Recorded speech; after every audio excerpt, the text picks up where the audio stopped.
যে how to deal Awami League. দেখেন আজকে শুধু আওয়ামী লীগ না, আজকে আমাদের এখানে সমালোচক হওয়ার কথা ছিল জনাব নুরুল হক নূর, উনার উপরও আজকে অনেক মারাত্মক একটা হামলা হয়েছে, উনি আহত হয়েছেন, উনি আসতে পারেন নাই।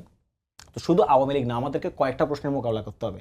আওয়ামী লীগ সহ যারা আওয়ামী লীগের রাজনৈতিক যে উদ্যোগের সাথে ছিল, তাদের জোট সঙ্গী এবং একই সাথে যাদের গৃহপালিত বিরোধী দল ছিল, তাদের ব্যাপারে আমাদের মন্তব্য কি হবে, তাদের ব্যাপারে আমাদের ভবিষ্যৎ কি চিন্তা করতে হবে, এটা নিয়ে আমাদেরকে সমাধানের দিকে পৌঁছাইতে হবে। এবং সেটা আমি মনে করি সামনে যদি জুলাই সনদ আছে, রাজনৈতিক দলগুলোর ঐক্যমত্যের ভিত্তিতে, নাগরিকদের সিদ্ধান্তের ভিত্তিতে আমরা সেই জায়গায় যাইতে পারি যে আওয়ামী লীগের ব্যাপারে আমাদের ডিসিশন নিয়ে ফেলতে হবে, আর কোনো অপশন নাই।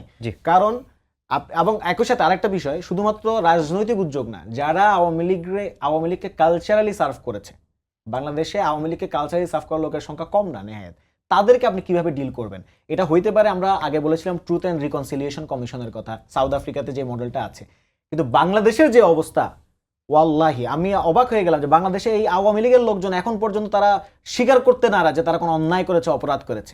এখন তাহলে এই পরিবর্তিত বাস্তবতা, এই বাস্তবতাকে সামনে রেখে আপনি কিভাবে ডিল করবেন, সেটা আমি মনে করি একটা ঐক্যমত কমিশন যেহেতু আছে, সেখানে আলাপ আলোচনা হইতে পারে, আলোচনায় আমরা এগোতে পারি।